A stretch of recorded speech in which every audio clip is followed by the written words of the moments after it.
industri untuk sektor perkhidmatan adalah paling tertinggi. Tetapi kalau kita tengokkan di sebelah yang warna merah itu jumlah kecederaan maut pekerjaan mengikut klasifikasi. Ini kecederaan maut kita tengok sektor pembinaan adalah yang paling banyak sekali, iaitu 88 kes pada tahun 2023. So ini menunjukkan sektor pembinaan kita ni merupakan sektor yang berisiko tinggi lah. So disebabkan kalau kita compare pula di sebelah ini adalah jumlah kecederaan. Kalau kita tengok di sebelah ni kita ikut kadar iaitu rate of fatality. Kita tengok kalau rate of fatality sektor pembinaan duduk nombor 1 lah. Kita tengok maknanya jumlah kemalangan dalam sektor pembinaan ini sangat tinggi.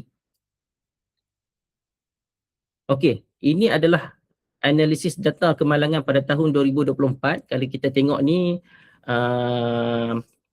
Selangor dan Pulau Pinang ni memang berada di kedudukan ranking yang tertinggi lah. Kalau kita tengok kan, sebab Selangor ni kita ikut dari segi kepadatan dia punya kepadatan ekonomi dia punya industri terlalu banyak. So memang logik lah, memang dia banyak berlaku kemalangan lah dalam sektor pembinaan. Dan Pulau Pinang juga sekarang ni banyak kemajuan yang berlaku di Pulau Pinang. So banyak kilang-kilang, and then banyak nak buat kilang, pembinaan pun banyak. So dia punya jumlah kecederaan dalam sektor pembinaan sangat tinggi. Kalau kita tengok kan, kalau Kedah ni, kalau negeri kecil, dia tak banyak lah. Dari segi kecederaan tu yang untuk dalam sektor pembinaan tak banyak. Kalau kita ikutkan, ini dia merangkumi semua jenis sektor industri . Okey. Jenis kecederaan pekerjaan maut sektor pembinaan. Okey, so kita dah kenal pasti ada 5 jenis kecederaan lah yang menyebabkan berlakunya kemalangan di sektor pembinaan. Yang pertama adalah jatuh tempat tinggi, dilanggar objek, yang ketiga ditimpa objek jatuh, and then yang keempat tertimbus, and then yang last sekali adalah renjatan elektrik lah. Ini apa yang data yang kita ada lah setakat ni sehingga tahun 2024. Okey, profil punca utama kemalangan maut. Hampir 80% kemalangan maut di tapak pembinaan berpunca daripada 3 kategori utama ini, iaitu jatuh dari tempat tinggi lah, fall from height, menyumbang lebih 50% daripada jumlah kematian sektor pembinaan. And then kegagalan dia apa? Kegagalan adalah ketiadaan perimeter ataupun guarding, iaitu penghadang tepi lah, kita panggil safety edge. And then penggunaan perancah, scaffolding yang tidak mengikut standard yang diiktiraf, dan kegagalan memakai abah-abah ataupun safety harness semasa melakukan pekerjaan di dalam tapak pembinaan lah. And then yang kedua, dihempap objek jatuh, struck by falling object, yang melibatkan kegagalan struktur lah, sementara formwork ataupun false work lah, iaitu penyangga. Dan kegagalan kabel pada crane atau objek yang jatuh dari tempat tinggi. And then impact dia, kemalangan maut serta merta akibat kecederaan kepala yang parah walaupun mangsa memakai topi keselamatan. And then yang ketiga adalah tersepit, terperangkap, caught in between. Dan pekerja tersepit di antara jentera berat atau crane yang sedang berpusing atau tertimbus dalam kerja-kerja penggalian parit yang tidak mempunyai sokongan yang mencukupi lah, ataupun kita panggil shoring yang selamat. Okey, untuk makluman, sektor pembinaan merekodkan jumlah maut yang tertinggi berbanding sektor lain, seperti kita tengok pada statistik tadilah. Dan secara purata terdapat sekitar 2 hingga 3 kematian setiap minggu berlaku di tapak pembinaan seluruh negara pada tahun 2024. Dan kadar kemalangan maut pembinaan adalah 3 hingga 4 kali ganda lebih tinggi berbanding sektor perkhidmatan lah. Okey, ini saya akan ceritakan sejarah. Okey, kalau tuan-tuan familiar lah berkenaan dengan Akta Kilang dan Jentera 1967, atau kita kenali juga dengan nama Factory and Machinery Act 1967. Di bawah akta tersebut, di bawah akta FMA, terdapat satu peraturan lah yang dipanggil BOEC. BOEC ini adalah Building Operation and Work of Engineering Construction. Maknanya peraturan BOEC ini diperkenalkan pada tahun 1986 lah. Kalau kita tengok, And then dia ni peraturan yang berada di bawah FMA iaitu Factory and Machinery Act, peraturan yang dah lama dan lapuk. So sebab itu kita buat pindaan dan kita keluarkan dengan peraturan baru iaitu CDM, Construction Design and Management 2024. Okey, kalau tuan-tuan dan puan-puan familiar dengan BOAC, sebelum ini BOAC ini dia lebih bersifat kepada a reactive approach. Okay, and then dia focusing heavily on site checklist only, and then it place the burden almost entirely on the contractor during the construction phase, and then ignoring pre-construction design flaws, and then this resulted in a stagnant accident rates and limited structural improvement. Ini adalah kekangan yang ada dalam BOAC lah pada masa tu. So BOAC ini kita dah kira sebagai satu peraturan yang dah lapuk dan dia dah tak boleh kejar dengan teknologi semasa. So kita terpaksa mansuhkan, and then kita create CDM. Okay, ini adalah timeline ya. Macam mana evolution tu berlaku daripada BOAC kepada CDM lah. Kalau kita tengok, BOAC ini diperkenalkan pada tahun 1986, and then pada tahun 2017 kita memperkenalkan satu guideline lah yang dipanggil OSHIM, iaitu Occupational Safety and Health Industry Management. So it is a guideline, bukannya satu peraturan yang diperkenalkan lah. Bila satu guideline ni dia tak wajib kepada pihak industri untuk ikut, tetapi kita dah keluar satukan guideline. Maknanya dia punya spirit adalah untuk prevention through design. Dia macam preparation lah sebelum kita implement OSH CDM regulation ni. So maknanya tahun 2017 kita dah perkenalkan OSHIM, dah ada guideline, and then kita tengok kita dah buat kerjasama dengan sektor industri dan juga pemegang taruh lah, iaitu stakeholder yang terlibat seperti BEM, ASEM, and then kita buat juga kerjasama dengan Persatuan Arkitek Malaysia and then Lembaga Arkitek Malaysia.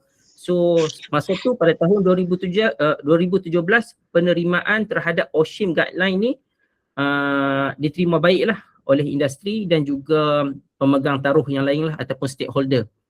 Okey, rentetan daripada OSHIM tersebut, pada tahun 2024 pihak DOSH kita gazetkan OSHIM ni kepada CDM, iaitu Construction Design Management Regulation. So kita dah jadikan dia satu undang-undang lah dan satu peraturan yang wajib diikut oleh setiap orang lah ataupun key player dalam sektor pembinaan lah terutamanya. Okey, kalau kita ikutkan falsafah OSHIM ni, safer construction doesn't start on site. It starts from with informed decision during design and planning. Okay, kalau kita tengok dalam OSHIM ni dia menekankan konsep upstream focus lah yang pertama. Shifting risk management upstream to the pre-construction phase, addressing structural issue before they manifest on site. So maknanya apa-apa sebelumnya berlaku kerja-kerja pembinaan tersebut, di peringkat klien ataupun konsultan, kita kena ambil kira dah risk-risk yang akan terlibat semasa kerja-kerja pembinaan dijalankan di tapak pembinaan tersebut. And then yang kedua, dia punya konsep adalah prevention by design lah, actively designing out hazards during architectural and engineering phases to ensure inherently safer project lah. And then yang ketiga adalah shared responsibility. Maknanya dia involving client and designer in the OSH management process rather than isolating the safety burden onto contractor only. So maknanya dia bersifat kerjasama lah. So maknanya ia melibatkan client, designer dan juga pihak kontraktor untuk bekerjasama untuk mengurangkan risiko di tapak pembinaan itu tersendiri.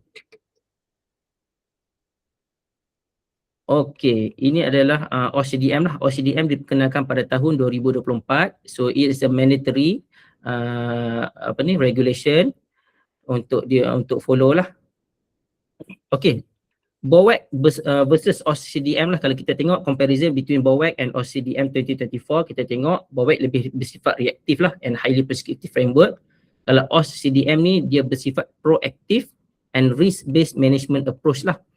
And then kalau BOAC kita tengok heavily focus on the construction phase only, maknanya dia terlibat hanya hanya menumpukan kepada pihak kontraktor sahaja. Dia tak melibatkan melibatkan konsultan ataupun klien. Kalau kita tengok pada OS CDM 2024, dia masukkan kewajipan klien dan juga konsultan di dalam OS CDM 2024 ni. Okey.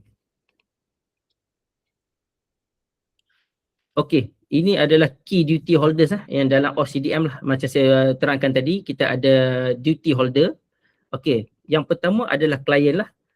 And then the client bears over client ni dia responsibility legally mandated to appoint competent principal designer and contractor. Kalau untuk principal designer, dia kena coordinate the pre-construction phase, conduct intensive design risk assessment ataupun kita panggil DRA lah. Lepas ni saya akan terangkan apa itu DRA, to eliminate hazard from the upstream. Maknanya masa dia design tu, maknanya dia kena ambil kira dah daripada design dia tersebut apa risk yang dia create melalui design dia tu sendirilah. So maknanya contoh macam arkitek nak buat roofing lah. So the inclination of the roof maybe 45 degree. And then memang akan ada risk lah bila ada kerja-kerja working at height. So maknanya adakah dia boleh buat flat roof tanpa perlu buat 45 degree punya inclination punya roof. So maknanya kena ambil kira faktor-faktor tersebut. Maknanya kalau klien nak juga 45 degree, so maknanya dia kena notify kontraktor mengatakan ada risk di bahagian roofing tersebut. Sebab roof itu inclination dia 45 degree, so maybe akan ada fall from height. Dia punya risk tu, dia kena notify kepada pihak kontraktor. Itu adalah kewajipan pihak konsultan juga untuk notify based on dia punya design. And then principal contractor. Okay, principal contractor ni dia kena manage lah health and safety strictly during construction phase. Maknanya dia ada authority on site. So maknanya site management tu jatuh dalam kepada pihak principal contractor lah. Maknanya dia kena manage on site berkaitan dengan safety and health lah. Okay, the ultimate goal apa yang OCDM ni nak bawa adalah proactive risk elimination. The transition from BAWAC to OCDM mandates the elimination, reduction or strict control of foreseeable risk before any physical work begin. By enforcing a proactive life cycle oriented approach, the industry aims to drastically reduce construction fatalities and foster an upcoming culture of safety from blueprint to build. So maknanya apa itu foreseeable risk? Maknanya macam saya cakap tadi lah, foreseeable risk ni bila dia buat je roof, macam contoh arkitek design, dia punya roof tu inclination dia 45 degree, so maknanya dia kena foresee apa risk yang akan terjadi semasa pembinaan itu dilakukan. So maknanya bila ada roof tu dibuat didesign pada 45 degree, so maybe akan ada fall from height. So maknanya dia kena notify kepada pihak kontraktor lah risk tersebut, and then pihak kontraktor kena ambil action apa langkah-langkah pencegahan untuk terjadinya fall from height. So maknanya kita share lah knowledge, maknanya daripada pihak klien ke konsultan pun kena share risk tersebut kepada pihak kontraktor untuk kontraktor ambil tindakan. Okey, selepas ni saya akan sharekan sedikit berkaitan ada satu video lah. So harap tuan-tuan boleh enjoy dulu video ni selama beberapa minit lah untuk tengok. Okey.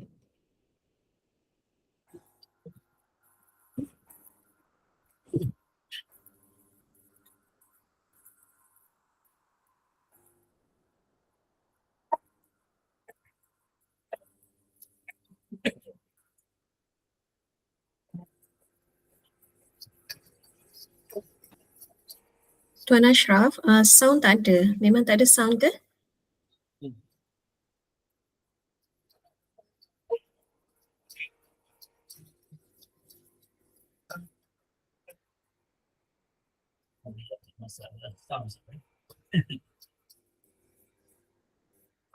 Dia macam apa, bunyi ada tapi slow sikit.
Tadi ada yang tak dengar tadi. Maybe ada masalah teknikal sikit kot tadi. Okay, Sorry. Okay, so berbaliklah. Saya harap tadi ada sedikit perkongsian lah video yang disediakan oleh pihak DOS lah semasa OSHIM diperkenalkan lah. So kita nak bawa apa itu konsep OSHIM, so kita buat satu video ni lah untuk kita berikan untuk buat promosi sikit berkenaan dengan OSHIM lah. Okay, back to the presentation and then okay, seperti mana yang tuan-tuan lihat ini adalah satu project life cycle lah. So kita start daripada design daripada phase yang pertama adalah berkaitan dengan design lah. So semasa peringkat designing stage ni, okay, kita ada melibatkan parti lah yang terlibat, iaitu developer, architect, engineer, quantity surveyor, project manager and government agency lah ataupun PBT. And then yang kedua, selepas kita design, kita pergi kepada tender, documentation and selection lah. And then akan terlibat juga developer, architect, QS, and then PM, and then main contractor lah. Seterusnya kepada construction dan juga kepada handover dan maintenance. Ini adalah project life cycle lah.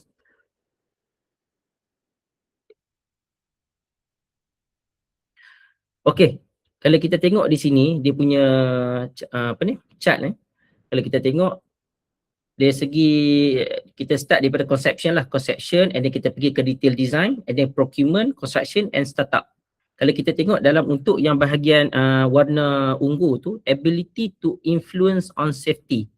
Maknanya kalau kita ambil kira safety influence ataupun safety consideration dari peringkat konsep itu sendiri, dia secara tak langsung dia dah dapat reduce, maknanya dia punya risk tu dapat reduce significantly lah sehinggalah kepada construction and then kepada proses handover.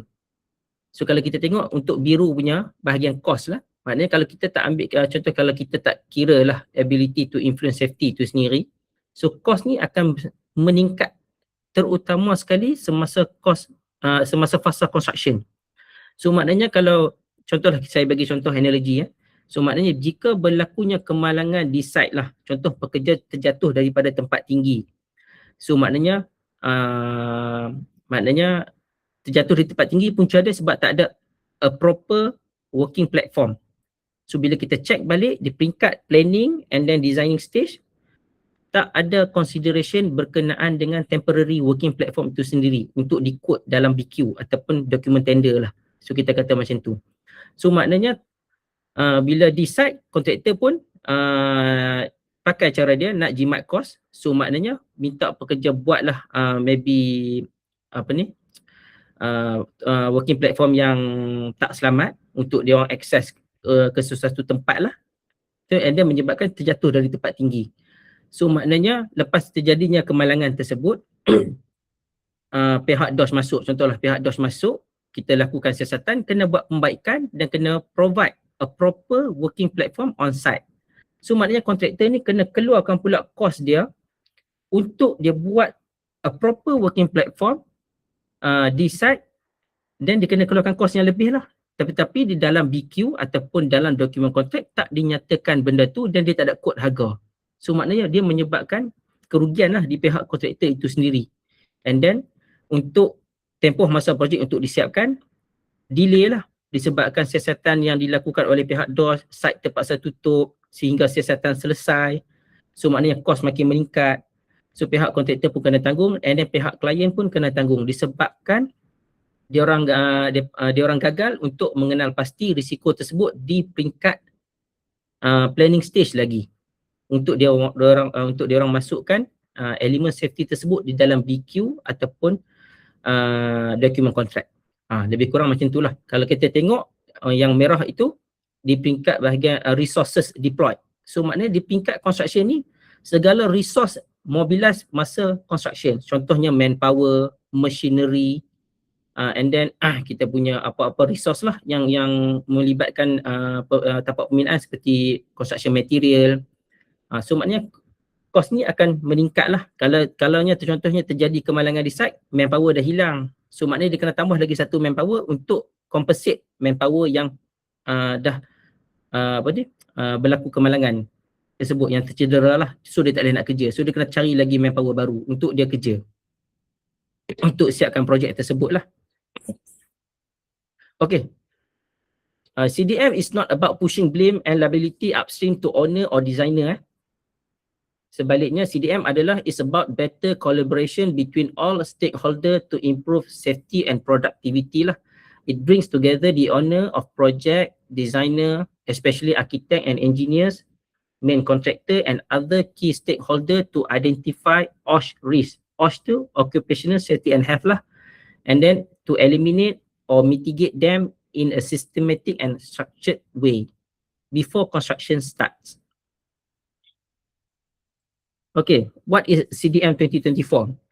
Okay, CDM ini Construction Design and Management 2024 ni dia adalah satu peraturan di bawah OSHA iaitu ataupun Akta Keselamatan dan Kesihatan Pekerjaan Pindaan 2022. Okay, apa fokus OSHA ni, apa fokus CDM ni? Fokus dia adalah untuk memastikan buildability, usability and maintainability in construction project through safety and health welfare at early stage. So untuk CDM regulation ni kita adopt adopt daripada CDM UK. Maknanya kita ambil CDM UK tu, kita copy and paste jadikan sebagai CDM Malaysia lah. So maknanya CDM UK ni kalau kita tengokkan dia punya sejarah CDM regulation di UK telah bermula pada tahun 1994, 95 macam tu lah. And then sekarang dia dah banyak berlaku pindaan. So yang paling latest CDM di UK adalah CDM 2015. So maknanya kita ambil CDM 2015 tu, kita kaji dan kita implementkan dalam CDM regulation 2024. Okay, apakah purpose and scope of CDM 2024 ni? Okay, CDM 2024 ni dia to ensure risk is managed from design to completion lah, and then to clarify roles and responsibilities, and then applies to all construction project and large and small lah, tak kira lah projek kecil ke projek besar. CDM ini tu guna pakai di dalam tapak pembinaan lah. And then dia last kali adalah to encourage early collaboration and planning lah, yang melibatkan klien, konsultan dan kontraktor. Okay, CDM 2024 ni isi kandungan dia mempunyai 5 bahagian. 5 bahagian. Bahagian yang pertama adalah preliminary. Bahagian yang kedua adalah client duties. Bahagian yang ketiga adalah duties and roles in relation to safety and health. Untuk bahagian 4, general requirement lah for all construction site, and then untuk bahagian 5 adalah miscellaneous lah. Okay, dia terdapat untuk regulation, dia terdapat 39 peraturan yang berada di dalam CDM ni. So and then dia ada juga 4 jadual lah. Jadual yang pertama berkaitan dengan GPP, iaitu General Prevention, General Principle of Prevention. Jadual yang kedua adalah berkaitan dengan welfare facility yang patut disediakan di tapak pembinaan. Dan yang ketiga adalah jadual ketiga adalah berkaitan dengan notifikasi. Dan jadual keempat adalah berkaitan dengan particular risk yang perlu diambil kira oleh pihak konsultan dan juga kontraktor. Okey, kenapa kita kena comply dengan CDM 2024 ni? Okey, yang pertama adalah kenapa kita perlu comply adalah yang pertama reduce accident and fatalities lah. CDM ni matlamat utama dia adalah untuk reduce accident and fatalities. And then yang kedua adalah untuk protect workers and public lah. And then yang ketiga adalah to improve efficiency, productivity and reduce project delay. Kita tak nak projek ini berjaya tanpanya berlaku kecederaan ataupun kemalangan di tapak pembinaan itulah. And then last sekali adalah enhance company reputation and public trust. So maknanya apabila sesuatu syarikat pembinaan itu dapat menyiapkan sesuatu projek tanpanya berlaku apa-apa kemalangan ataupun kecederaan di tapak pembinaan tersebut, secara tak langsung dia akan dapat meningkatkan reputasi syarikat tersebut lah. So maknanya OSH management dalam bagi syarikat tersebut sangat baik lah, kita nak kata. Okay. Okay, di dalam CDM regulation, dia ada satu interpretation apa itu construction work. Kalau kita tengok dalam bahasa undang-undang lah, kita kata, okay, construction work ni maksud dia means the construction of any building, civil engineering or engineering construction work, and includes lah. Yang A itu adalah the construction, alteration, conversion, fitting out, commissioning, renovation, repair ataupun redecoration, maintenance, cleaning. So kalau kita tengok kan, kalau kita summarize ni, apa-apa yang berkaitan kerja-kerja pembinaan ataupun kerja-kerja kejuruteraan, dia termasuk dalam takrifan construction work itu sendiri. So maknanya kalau dia ni ada part maintenance kan. So maintenance ni tak semestinya maintenance, regular maintenance. Maknanya regular maintenance tu bukan dia. Maknanya maintenance ni macam contohnya macam major repair yang lebih daripada 30 hari bekerja lah. Nanti saya akan terangkan lah apa peraturan CDM tu guna pakai bila waktu mana. Okey. So maknanya bila ada kita panggil projek pembinaan lah. Apa itu projek? Kalau dalam bahasa undang-undang, projek tu adalah bermaksud any project which includes or is intended to include a construction work lah. Includes all planning, design, management or other work involved in a project until the end of the construction phase. So dalam projek ni, maksud dia dah ambil kira dari tingkat planning, design dan juga implementation on site lah. Kalau kita tengok, ini adalah bahasa undang-undang yang CDM maksudkan. Okey, untuk makluman, dalam CDM ni dia ada membincangkan berkenaan dengan kewajipan duty holder. Siapa pemegang kewajipan di dalam CDM itu? So maknanya setiap parti yang saya akan terangkan ni, iaitu klien, principal construction work designer, principal construction work contractor, and then construction work designer, and then yang last sekali adalah construction work contractor ni. Setiap kelima-lima parti ni ada kewajipan masing-masing yang dia kena perlu buat sepanjang proses pembinaan itu berlaku ataupun planning lah dalam proses projek itu. Okey. Sekarang ni saya nak terangkan berkenaan dengan kewajipan klien lah. Okey, dalam CDM 2024, a client shall provide the following arrangement for managing a project lah. Yang pertama adalah allocation of sufficient time, fund and other resources. So maknanya klien dia kena provide masa yang mencukupi kepada pihak designer dan juga kontraktor untuk menyiapkan sesuatu, contohlah lukisan perincian untuk part designer. Kalau untuk kontraktor, untuk menyiapkan sesuatu building tu, pihak klien kena berilah satu tempoh yang munasabah lah kepada konsultan dan juga pihak kontraktor untuk dia design safely. And then yang kedua, the CW tu masuk construction work. The construction work can be carried out so far as is practicable without any risk to the safety and health of any person affected by the project. So maknanya pihak klien pun dia kena pastikan semasa kerja-kerja pembinaan itu berlaku, segala risk tersebut dia kena cater lah, dia kena foresee dan tak melibatkan apa-apa kemalangan kepada pekerja lah. Okay. Lepas tu dia kena pastikan jugalah the facilities as specified in the second schedule are provided in respect of any person carrying out the construction work. So maknanya pihak klien dia kena sediakan kemudahan fasiliti kebajikan di tapak pembinaan.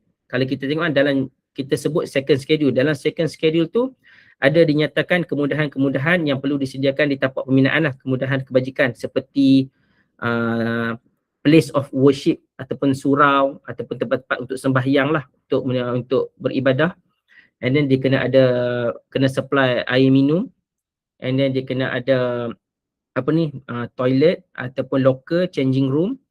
Itu yang mana yang practicable on site lah.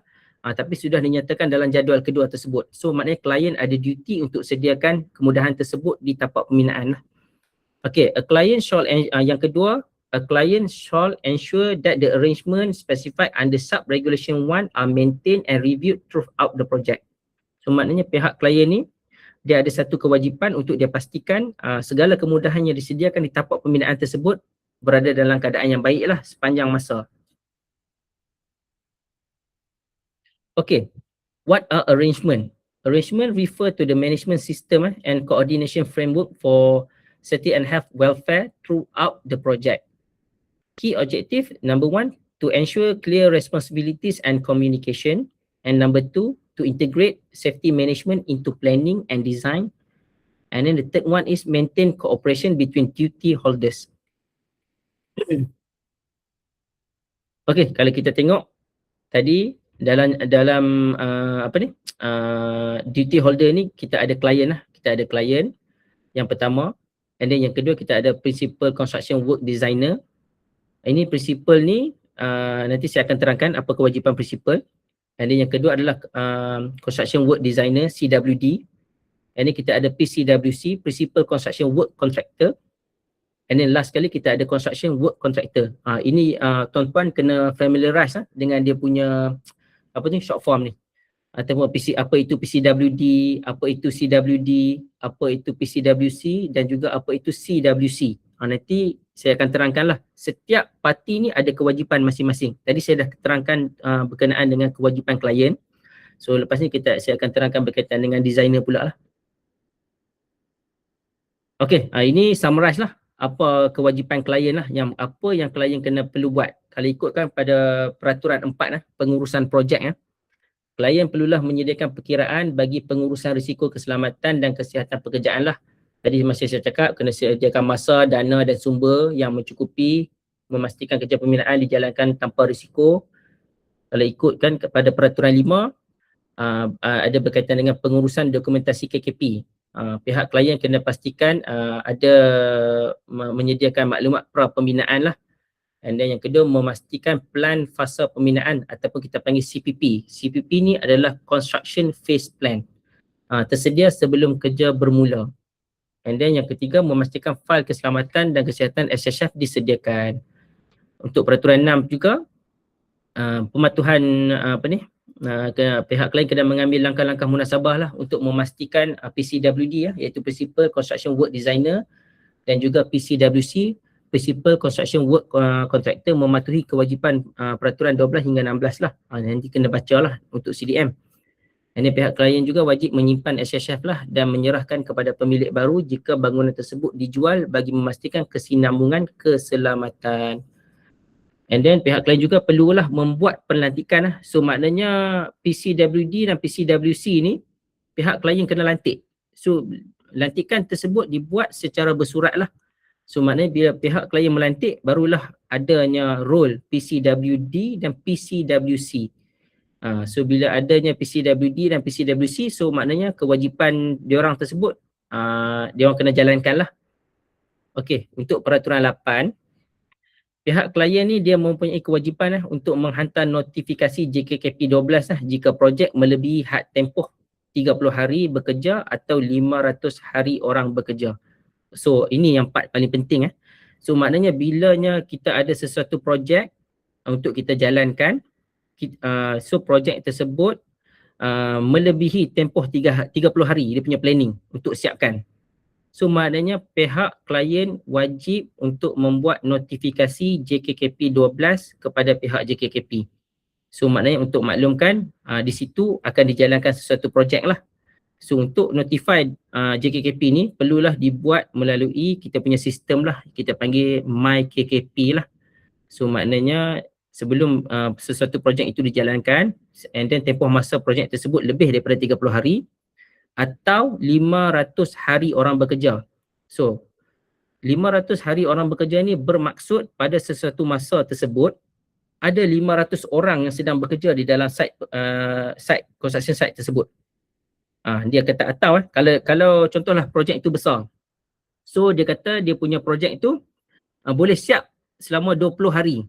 Tetapi bila kita pergi site, kita cek dalam site tersebut ada lebih kurang 600 orang pekerja sedang bekerja pada sesuatu masa. So maknanya pihak klien wajib juga untuk membuat notifikasi JKKP 12 kepada DOSH ataupun JKKP. Dia kata atau 30 hari, lebih daripada 30 hari tempoh projek untuk disiapkan ataupun 500 hari orang bekerja. Maksudnya faham ke? Kalau tak faham nanti boleh tanya soalan balik lah kat saya. Okey. untuk peraturan 9 iaitu klien domestik. Klien domestik ni bermaksud contohlah kalau kita nak buat rumah. Okay, kita ni lah sebagai owner rumah, kita nak buat rumah. Tapi bila kita buat rumah tu, kita bukanlah tujuan kita untuk memperbesarkan bisnes. Maknanya bukan untuk memperbesarkan bisnes ataupun kita punya perniagaan. Itu adalah untuk kita punya individu sendiri. So dia termasuk dalam takrifan klien domestik. So maknanya untuk klien domestik dia punya kewajipan tak terguna pakai. So kewajipan tersebut kita shift kepada kontraktor. Kontraktor yang kena ambil kewajipan untuk jaga keselamatan tersebut. Klien domestik tak ada kewajipan lah. So maknanya apa-apa pembinaan yang tidak bukannya untuk business expansion, so kita kira dia sebagai klien domestik lah untuk individu lah. Macam contoh nak buat renovation kat rumah ke apa, dia tertakluk kepada tarifan klien domestik. So maknanya untuk kewajipan klien tu, klien domestik tak terguna pakai lah.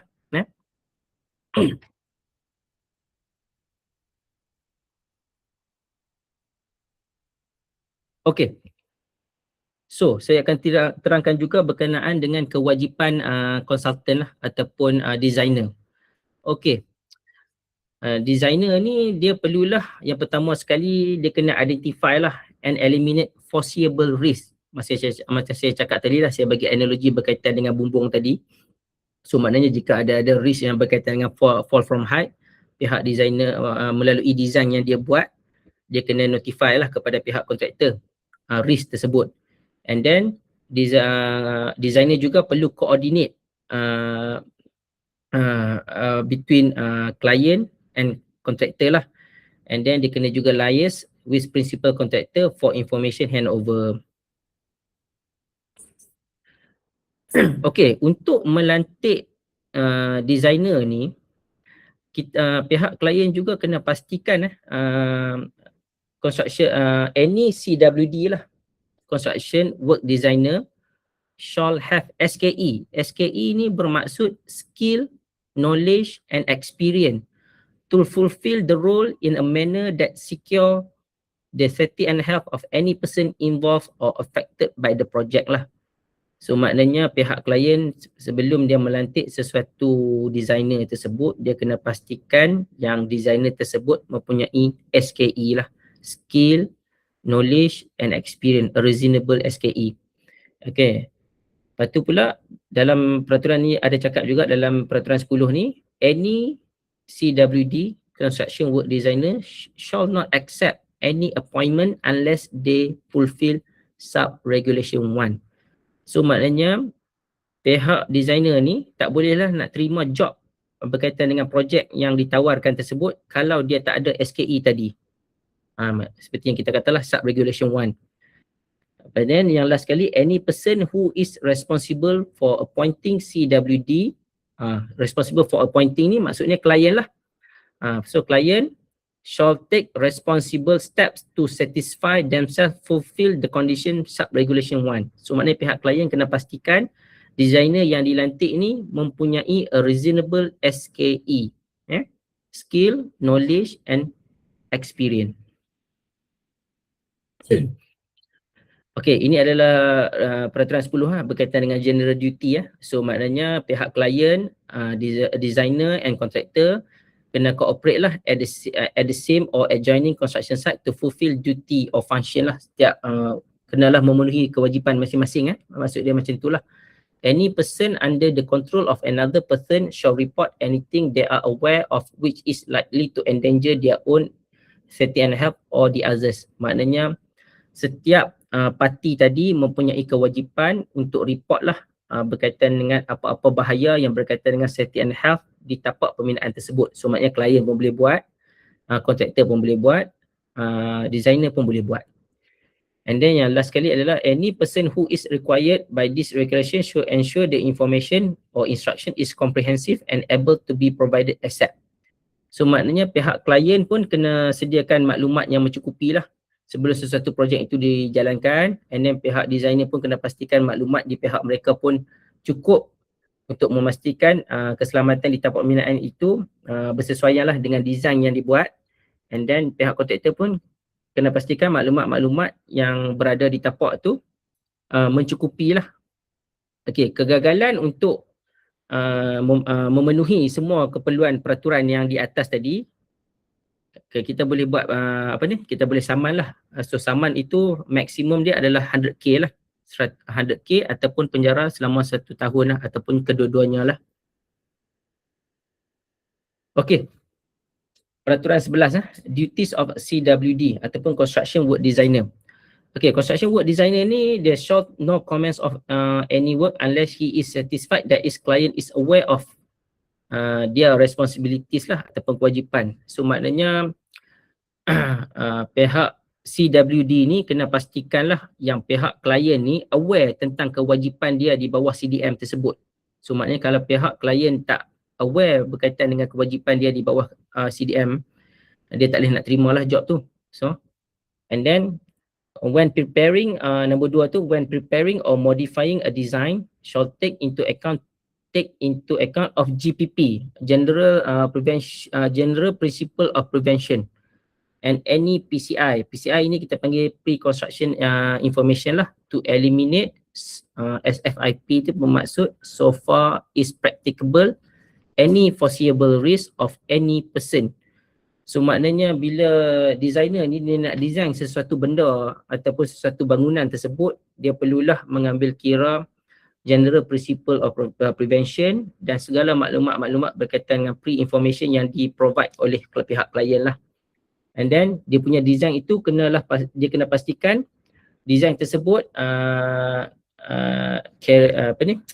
sesuai untuk for later or future maintenance, and then sesuai untuk digunakan using as a place of work.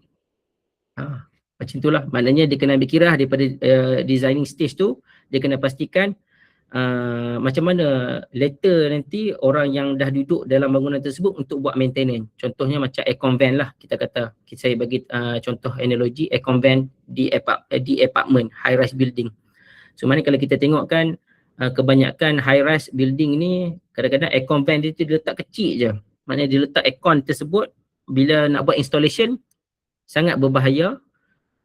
So maknanya kena jadi Spiderman sikit lah. Terpaksa drill, nak bubuh anchor untuk dia hook, lepas tu nak kena install aircon lagi, outdoor unit, sangat berbahaya. So maknanya designer ni dia kena di peringkat planning stage lagi, dia kena design lah maknanya aircon van yang keluasan yang mencukupi lah untuk dijadikan sebagai as a working platform untuk buat outdoor unit installation untuk aircon lah, terutama sekali untuk high rise building. Dia kena pastikan untuk future maintenance tersebut orang boleh guna dengan selamat lah. Okey. Okey, untuk dalam peraturan 11 juga ada mengatakan kalaulah designer tersebut tak boleh juga nak eliminate the risk, dia terpaksalah kena ambil satu langkah untuk reduce the risk if not possible lah. If not possible juga, tak boleh nak reduce juga the risk, dia kena minta apa langkah-langkah untuk control risk tersebut lah. Ataupun kalau tak boleh juga nak ambil langkah-langkah untuk reduce the risk, dia kena to provide information about the risk to the PCWD, kepada Principal Construction Work Designer. And then kalau tak boleh juga, dia kena masukkan dalam SHF file lah. Dia maknanya SHF file ni kita panggil safety and health file, maknanya paling last sekali. Maknanya bila siap sesuatu projek tersebut, risk yang tak dapat di eliminate tadi, dihapuskan tadi, kita nyatakan dalam safety and health file untuk rujukan orang yang akan menggunakan bangunan tersebut lah, ataupun owner lah, untuk owner tengok, untuk aware lah berkaitan dengan risk yang tak dapat dihapuskan tersebut. Okey. Okey, untuk peraturan 4 ni kurungan 4 ni, a CWD construction work designer shall take all reasonable step lah to provide with the design sufficient information about the design, construction or maintenance of the structure. So sebagai contoh, bila kita nak handover sesuatu projek, kita kena provide lah dengan as-built drawing, dia punya macam mana, contoh kalau dalam bangunan tersebut ada HVAC system, dia kena serahkan juga manual operation untuk buat maintenance untuk HVAC punya system. And then apa lagi, dia punya senarai risk yang tak dapat dihapuskan, dia kena nyatakan dia juga dalam SHF file, kena masukkan juga untuk aware. Okay, untuk regulation 12, okay. Pihak principal construction work designer dia dikenalah PMM tu maksud plan, manage and monitor lah. The phase 1 ni bermaksud pre-construction and control matters relating to phase 1 lah, to ensure so far as practicable the project is carried out without any risk to safety and health. Okay, sama juga tadi lah macam CWD. PCWD ni principal, dia adalah ketua untuk semua CWD. Sebagai contoh, dalam sesuatu projek kita ada arkitek, kita ada CNS, kita ada MNE, and then kita ada QS lah. So maknanya selalunya arkitek yang akan chair consultant meeting ni, project meeting. So maknanya selalunya pihak klien dia melantik arkitek lah sebagai as a principal designer. So maknanya nanti bila arkitek ni menjadi principal designer, maknanya dia kena oversee kerja-kerja konsultan lain yang di bawahnya tu, seperti CNS, MNE dan juga QS lah. So maknanya dia kena pastikan semua CNS, MNE dan QS ni dia kena notify risk-risk yang terlibat di dalam design mereka tersebut lah. So maknanya principal designer kena aware. So maknanya tanggungjawab principal designer ni sangat tinggi sikit lah berbanding CWD lah.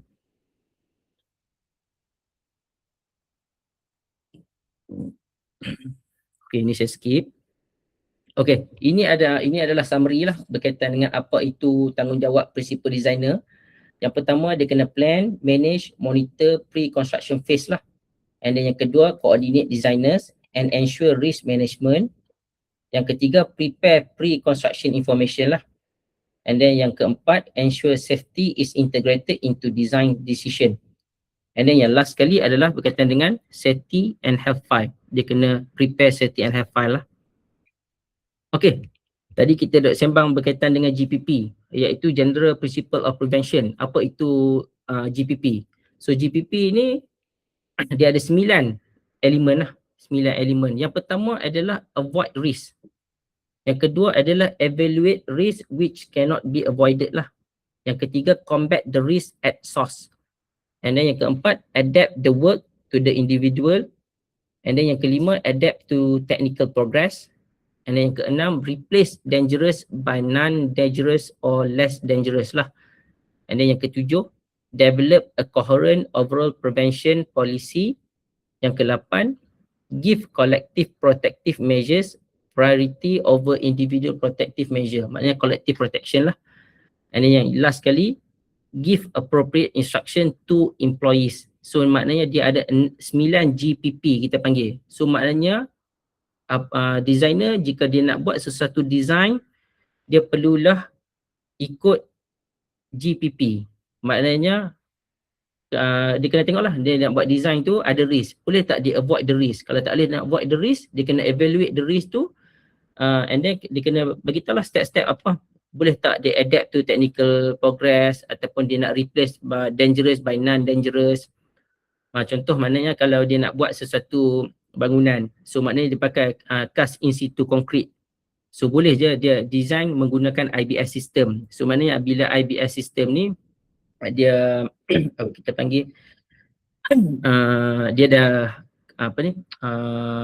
kita cast dekat factory. Kita panggil lupa. IBS punya sistem lah. So maknanya senang. Maknanya kita pergi kita boleh cantum macam Lego je dekat site tu. Maknanya secara tak langsung dia mempercepatkan tempoh masa untuk menyiapkan sesuatu projek, and then dia mengurangkan risk lah. So maknanya kalau cast in situ ni kita melibatkan banyak manpower. So maknanya nak kena panjat gunakan working platform. Maknanya kalau kita gunakan IBS system, ataupun precast concrete, maknanya kita boleh install macam Lego je lah, gunakan crane, maknanya less manpower, maknanya kita reduce the risk lah, macam tu contoh dia punya konsep lah. So 9GPP ni sangat penting untuk designer. Kalau nak design apa-apa dia kena follow kepada 9GPP ni, General Principle of Prevention. Okay, ini salah satu contoh DRA lah kita panggil, Design Risk Assessment. Ini kita ada dalam guideline kita, boleh access secara free lah di website DOSH. Kita ada tunjukkan contoh lah macam mana kita nak buat perform design risk assessment. Sebagai contoh kita tengoklah element of design D11A, soil condition lah. Any possible hazard, maybe akan ada slope ataupun ground instability. So maknanya who likely to be harmed. So maknanya workers and public lah dia kena identify. And then risk management dia apa? Apa yang dia kena buat? Kena buat geotechnical review of the generic design undertaken lah. So kena inform kepada siapa? Kena include tak dalam PCI, pre-construction information? Yes, kena include. So maknanya pihak klien dia dah kena buat lah macam SI report ke, sebelum sesuatu projek itu dijalankan, SI report kena provide kepada pihak konsultan untuk pihak konsultan design lah according to SI report. Macam contoh nak buat foundation, kita nak tentukan foundation tersebut, kita nak buat piling ke, kita nak buat pad footing ke, maknanya kita kena based on SI report yang provide by client lah. Okay, yang kedua ialah D21B tu, underground services. Maknanya damage to underground services. Maknanya kalau ikutkan kena buat lah, kena perform lah underground utility mapping. Maknanya kalau ada apa-apa underground berkaitan dengan kabel elektrik di bawah tanah ke, ada pipe air di bawah tanah ke, so maknanya kena identify. Benda-benda underground utility mapping ni kenalah include dalam pre-construction information. So provide kepada pihak konsultan ataupun designer untuk pihak dia untuk ambil kira lah report tersebut di dalam design mereka. Okay. Okay, ini adalah contoh DRA juga. Ini kita masukkan risk rating lah. So risk rating ni kita tengok lah sama ada dia risiko dia tinggi ataupun tidak lah. Kalau kita tengokkan kuning tu maybe medium lah, medium punya ni risk. Kalau merah tu sangat berbahaya lah. Ini salah satu contoh lah. Sebenarnya DRA ni perlu dibuat oleh pihak designer sebelum sesuatu projek tu dijalankan lah. So maknanya dia kena tengoklah stability of soil tadi, tripas. Dia kena tengoklah surrounding hazard such as proximity to storage tank associated with a petrol station. Dia kena ambil environment, site condition of the site tu dengan surrounding site tu, dia kena ambil kira apa-apa risk yang terdapat di construction site tersebut sebelum sesuatu pembinaan dijalankan lah semasa fasa designing stage. Okay, ini adalah contoh jugalah. Banyak ni kalau kita tengokkan, banyak elemen-elemen design dah dimasukkan dan risk-risk tu identify. Kalau kita tengokkan sebelah ni ada GPP kan, nampak tu GPP, General Principle of Prevention dalam DRA tu dah dia diambil kira. So maknanya ini adalah salah satu contoh lah untuk develop design risk assessment berdasarkan 9 GPP yang disebutkan tadi.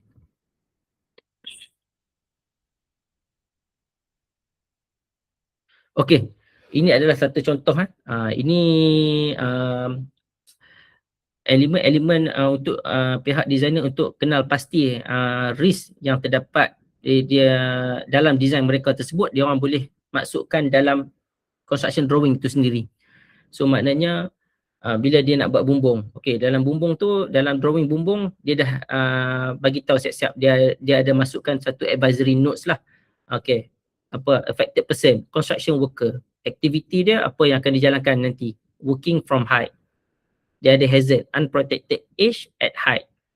Okay, lepas tu dia bagi tahu lah DFS provision, dia kata dia bagi arahan kepada contractor and worker to conduct own risk assessment which shall include provision of own safety equipment and procedure. So maknanya pihak designer dia dah nyatakan siap-siap dah apa pihak contractor ataupun worker kena buat. Sebab ini adalah kerja-kerja working at height, so dia dah nyatakan risk tersebut dan dia dah bagi arahan kepada worker, contractor ataupun workers lah untuk buat risk assessment terlebih dahulu lah. So dia dah notify the risk tu. Okey, so maknanya permanent installation of lifeline should be completed as soon as possible and used during construction. So maknanya dia bagi tahu kena ada apa tu? Safety lifeline lah dekat bahagian bumbung tersebut. Dia dah nyatakan dalam drawing tersebut. Okey, ini salah satu contoh lah. Untuk site arrangement, site arrangement on site. So maknanya pihak konsultan ni dia ataupun designer dia dah kenal pasti kat mana danger ni. Maknanya dia bubuh danger sign ni maybe dekat bahagian slope, maybe kena conduct slope protection ke. Ini contoh dia punya contoh yang kita boleh ikut lah. Ini salah satu contoh jugalah. Okay, maybe risk tersebut yang dia masukkan danger sign ataupun risk sign, dia dah bagi tahu maybe ada working from height, apa-apa ni boleh masukkan dalam drawing. Kita boleh terjemahkan dalam bentuk drawing lah sebelum sesuatu pembinaan tu dijalankan lah. Okay, so kita masuk kepada kewajipan principal contractor lah. Okay, untuk di bawah regulation 15, principal contractor ni dia kena manage and monitor the construction phase, and then dia punya key duties dia adalah secure the site from unauthorized access, coordinate cooperation between all contractors, and then consult with workers on safety matters. So maknanya principal contractor ni kalau kita kata bahasa mudahnya dalam sesuatu projek pembinaan ni adalah main contractor lah. So maknanya klien dia lantik main contractor. So main contractor tu di bawah main contractor tu ada banyak lagi subkon yang bekerja di bawah main contractor tersebut.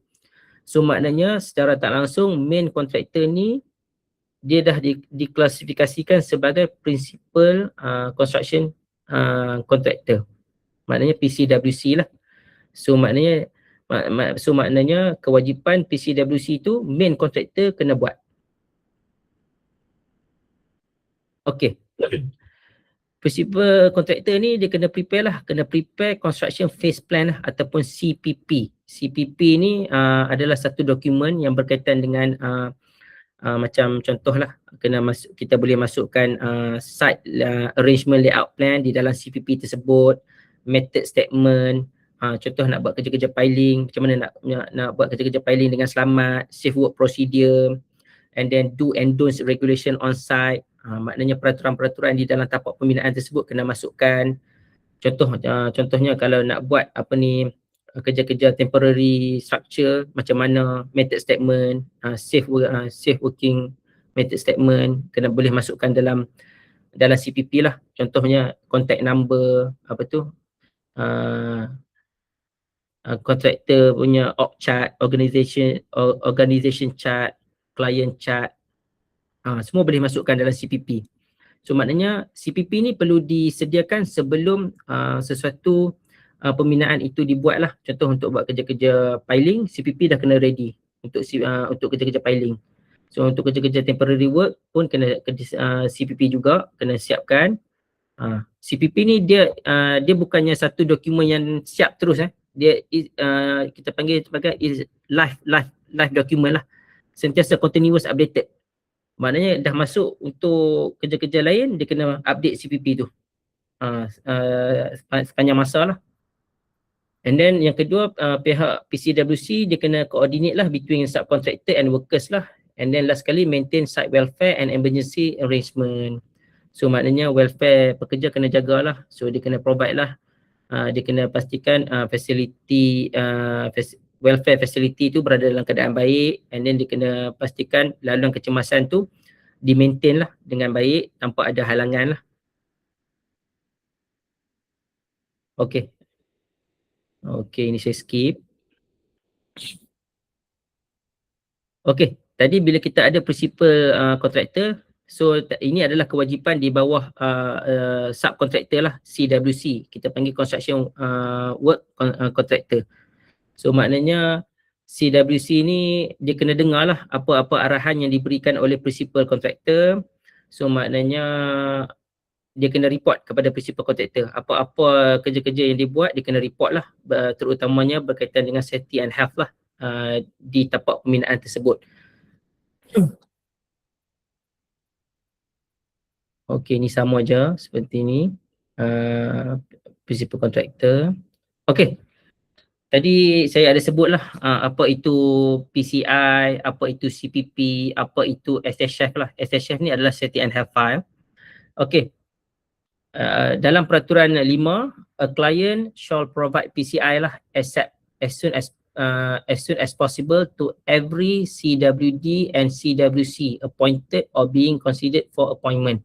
So maknanya pre-construction information tu kenalah diberikan dengan kadar segera kepada pihak designer dan kontraktor lah untuk dia orang sebelum dia orang menjalankan sesuatu aktiviti kerja pembinaan ataupun design lah. Okay, untuk kurungan 2, a client shall ensure that before the construction phase begins, CPP as specified under Regulation 13 is drawn up by the PCWC. So maknanya kewajipan untuk menyediakan CPP ni ataupun construction phase plan ni dia jatuh kepada PCWC, iaitu Principal Construction Work Contractor. Principal Contractor lah kita panggil. So maknanya untuk kurungan B, PCWD prepare SSF. So kewajipan untuk menyediakan Safety and Health File ni, kewajipan tu terletak kepada Principal Designer. Okey, kegagalan untuk pastikan benda tu dibuat boleh dikenakan saman sebanyak 500,000 lah kepada pihak klien. Kalau pihak klien gagal untuk pastikan benda-benda ni dibuat oleh designer dan juga principal contractor.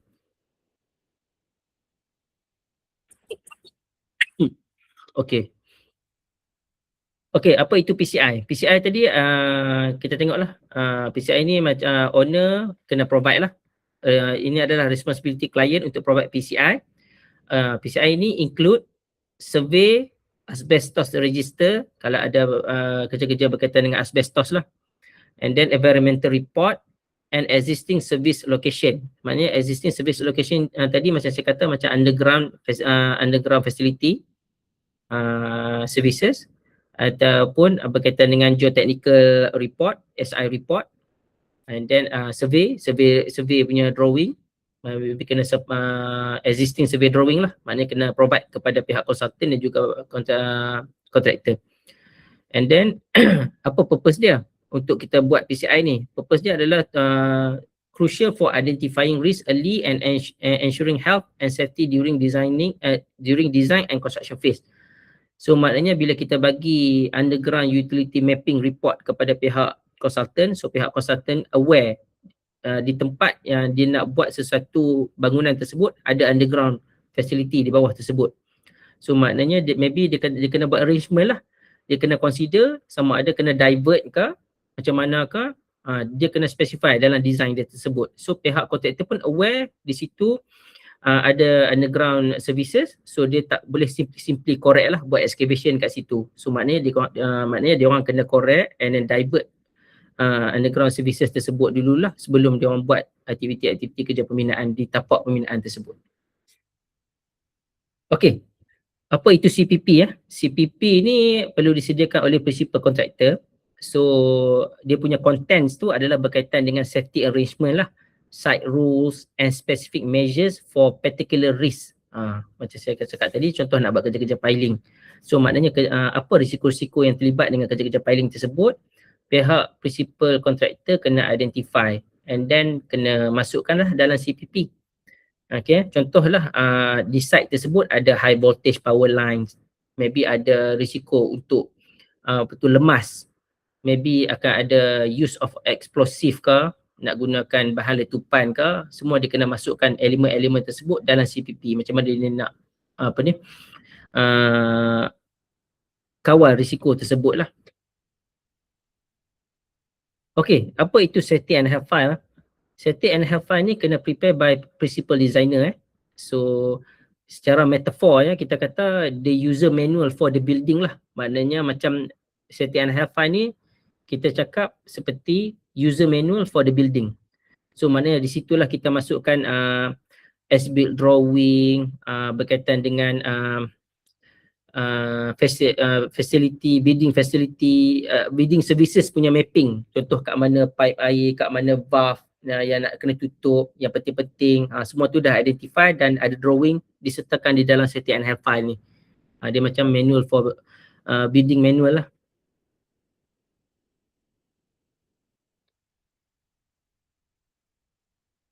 Okey. Okey, last sekali untuk part 4 dia ada CDM ni ada menceritakan berkenaan dengan general requirement for all construction sites lah. Okey.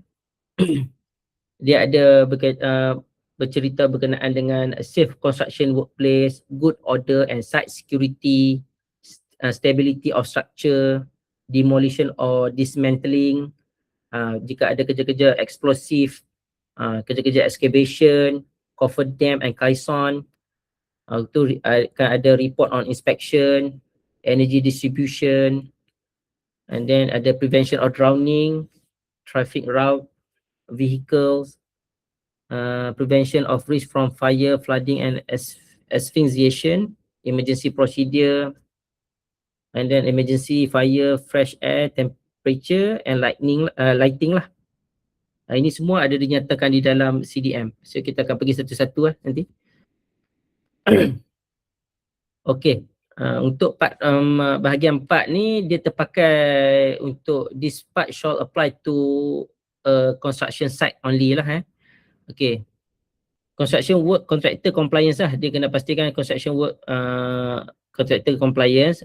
CWC carrying out CW construction work shall comply with the requirement of this part so far as they affect the CWC or any worker under their control or relate to any matter within the control of the CWC. So maknanya untuk part ni banyak berkisarkan berkenaan dengan tanggungjawab kontraktor lah. Okey. Ini saya. Okey. Pihak kontraktor ni dia bertanggungjawab lah untuk carrying out any construction work shall provide so far as practicable, suitable and sufficient safe access to and egress from every construction site to every other place provided for the use of any person at work. So maknanya adalah menjadi satu kewajipan kepada pihak kontraktor untuk menyediakan safe ingress and egress akses kepada pekerja. Contohnya kita ada satu bangunan high rise building lah. So maknanya construction of the permanent staircase tak siap lagi. So macam mana worker nak akses untuk to every floor. Contohlah ada bangunan 5 tingkat. So maknanya permanent staircase tak siap lagi. So dia orang tak boleh nak akses ke tingkat 1, 2, 3 dan 4. So maknanya tak bolehlah dia nak panjat melalui kolom ke apa, tak boleh. So maknanya adalah menjadi kewajipan kepada pihak kontraktor untuk sediakan safe access, ingress and egress. So maknanya kena sediakanlah working platform. Maknanya kena sediakan scaffolding untuk dia akses ke tingkat 1, ke tingkat 2, ke tingkat 3 semasa fasa pembinaan itu sedang berlaku. Itu kita consider lah. Maknanya bila dia sediakan scaffolding ataupun working platform, kita kena pastikan scaffolding dan working platform itu didesain secara selamat lah untuk digunakan kepada pekerja. So maknanya pihak kontraktor juga bertanggungjawab lah untuk memastikan all floor openings which may expose any person to the risk of falling shall be suitably and sufficiently guarded to prevent any person falling from any height. So maknanya apa-apa tepian terbuka perlulah diadang. Contohnya kalau adalah open edges so maknanya kena sediakan guardrail lah, guardrail, a proper temporary guardrail untuk pekerja bekerja di bahagian open edges. Ini adalah satu contoh lah substandard punya scaffolding punya design. Kalau kita tengok kan, okey, dia punya ni tak cukup sifat, kita kata memang sangat berbahaya lah. So maknanya kewajipan pihak kontraktor ni dia tak provide safe access dan egress kepada pekerja dia lah. Kalau kita tengok kan memang ini kalau DOS tengok kita akan keluarkan notis lah. So maknanya kita akan seal scaffold ni, working platform ni, larang penggunaan, and then kita minta kontraktor rectify lah. Bila rectify, dia kena come up with a proper design and then safe for workers to access lah. Ini adalah di bahagian tepi tu contohlah dia punya open edges. Maknanya kalau pekerja nanti nak pasang formwork macam mana, nanti nak concreting, tak ada edge protection. Ini salah satu contoh lah. Ini saya skip. Okey. Under Regulation 20 peraturan 20, pihak kontraktor dia kena pastikan site ni dalam good order and sentiasa kemas lah. Kontraktor ni so dalam kemas tu maksud dia jika kita pergi di tapak pembinaan tersebut tak adalah macam timba formwork lah yang apabila dah buat kerja-kerja casting, formwork tu dia orang dah strip, dia dah buka formwork tersebut. And then dia letakkan dekat tepi secara berterabur tu, tengok-tengok dekat formwork tu ada protruding nails, maknanya ada paku-paku yang terjujur keluar tu. Kalau terjujur keluar tu, kita anggap site tersebut bukan dalam keadaan yang kemas lah. So maknanya dalam CDM tersebut dia sendiri ada menyatakan tak boleh ada any protruding parts coming out from any parts lah. Contohnya sebagai formwork tadi saya bagi. Contoh kalau ada protruding nails, paku yang terjujur keluar tu daripada formwork, lepas dibuka and diletakkan di dalam site, lepas tu pula dekat pula dengan jalan pekerja, memang sangat membahayakan lah. So site tu kita consider as tak kemas and then tidak mengikut kepada peraturan 20 ni lah. Okey, untuk perimeter security and signage nombor 2, pihak kontraktor kena pastikan dia punya site tersebut mempunyai perimeter hoarding lah kita kata. So sebagai contoh, sesuatu projek ni bila dia nak buat sesuatu projek, dia akan buat submission lah kepada pihak majlis ataupun PBT lah. So PBT pun memang menetapkan sesuatu tapak projek pembinaan kenalah ada a proper hoarding ataupun site perimeter hoarding lah. So kalau boleh di dalam CDM pun ada dinyatakan keperluan untuk provide perimeter hoarding ni ataupun perimeter fencing kita katalah, untuk mencegah unauthorized person untuk enter construction site lah. Contoh kita nak elakkan macam budak-budak masuk ke dalam tapak pembinaan, ataupun baru-baru ni saya pergi satu construction site, dia ada sedimentation pond. Sedimentation pond dia sangat besar. And then dia tak ada perimeter hoarding, tak disediakan. Lepas tu dekat pula dengan taman perumahan. Bila orang awam ni kalau tengok ni macam nampak ada tasik ni, dia rasa macam teruja lah nak pergi, nak memancing, nak buat aktiviti, maybe nak menjala ikan ke, tak boleh. So maknanya pihak kontraktor dia kena ambil langkah yang bersesuaian untuk dia secure the site. Langkah yang terbaik adalah pasang perimeter hoarding lah. Pasang perimeter hoarding untuk elakkan orang-orang awam untuk masuk ke dalam tapak pembinaan tersebut lah. So yang ketiga tadi, elimination of sharp hazard tadi. Ini adalah protruding nails ni tadi yang saya bagi tahu tadi. Okey. Regulation 21 ni berkaitan dengan stability of structure. Maknanya pihak kontraktor kena pastikan take practicable steps to prevent danger to any person, ensure new or existing structure are stable, and yang ketiga, prevent temporary weakness or instability due to construction work. So maknanya masa fasa pembinaan tersebut, contohlah kita ada bangunan 2 tingkat lah. So maknanya dia nak buat, dia nak concrete beam tingkat 1. So maknanya bila dia nak concrete beam tingkat 1 tu, okay, dia dah pasang formwork, dia dah pasang pasang besi apa semua tu dia dah pasang. And then sebelum dia concrete tu dia kena sediakan satu proper strut lah, ataupun kita panggil force work. Bila dia kena letak lah satu penyangga tu, force work tu kena letak and then dia concrete benda tu. So maknanya force work tersebut perlulah dipastikan dia boleh menerima beban konkrit dan juga formwork dan juga besi tersebut lah, untuk elakkan daripada roboh. So maknanya dia kena come up with a proper design lah force work tu. So maknanya contoh yang macam kita praktikkan, kita minta lah design calculation untuk force work, untuk pastikan bila kerja-kerja concreting tu dilakukan, force work tersebut dapat menahan beban daripada structure tersebut. Okey, ini adalah temporary support and structure. Temporary support and structure tadi berkaitan dengan force work lah ataupun scaffolding. Dia perlulah di-design, install and maintain, and then use them only for the design purpose. Okey, contohnya kena pastikan jugalah tadi masih saya cakap, kalau kita sediakan working platform ataupun scaffolding, kena pastikan kita tak overload lah dia punya structure. A structure shall not be loaded as to render is unsafe to any person. So maknanya kita nak pastikan dia tak berlaku overloading dan roboh lah. Okay, regulation 22 berkaitan dengan demolition and or dismantling.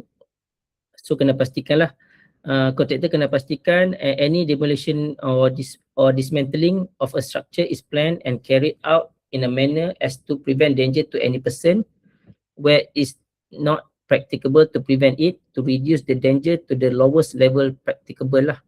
So maknanya bila dia nak buat sesuatu kerja-kerja perobohan ni, dia kena ada method statement lah, a proper method statement. And then dengan disediakan juga documentation requirement lah, the arrangement for carrying out the demolition or dismantling shall be kept in writing before the demolition or dismantling work begins. Okay, untuk regulation 23 ni adalah berkaitan dengan eksplosif lah. So maknanya kalau ada kerja-kerja letupan tu, pihak kontraktor kena pastikan lah so far is practicable, store, transport and use any explosive in a safe and secured manner lah. An explosive detonator shall be used or fired at the construction site if suitable and sufficient steps have been taken to ensure that no person is exposed to any risk of injury from the explosion. So maknanya pihak kontraktor kena identify the risk, maksud bila dia membuat kerja-kerja peletupan tu tidak mendatangkan bahaya kepada pekerja dan juga orang-orang di sekeliling lah, terutamanya orang awam. Okey, untuk regulation 24 berkaitan dengan excavation okey, pihak kontraktor shall take all practicable steps. Boleh refer juga kepada garis panduan keselamatan dan kesihatan pekerjaan industri pembinaan kerja pengorekan 2017 So ini adalah free, boleh akses di DOSH website lah. And then to ensure that including for the provision of support or bettering. Maknanya tak boleh lah untuk kalau kita nak buat kerja-kerja pengorekan tu tak boleh start selagi tidak ada proper safe work procedure yang disediakan.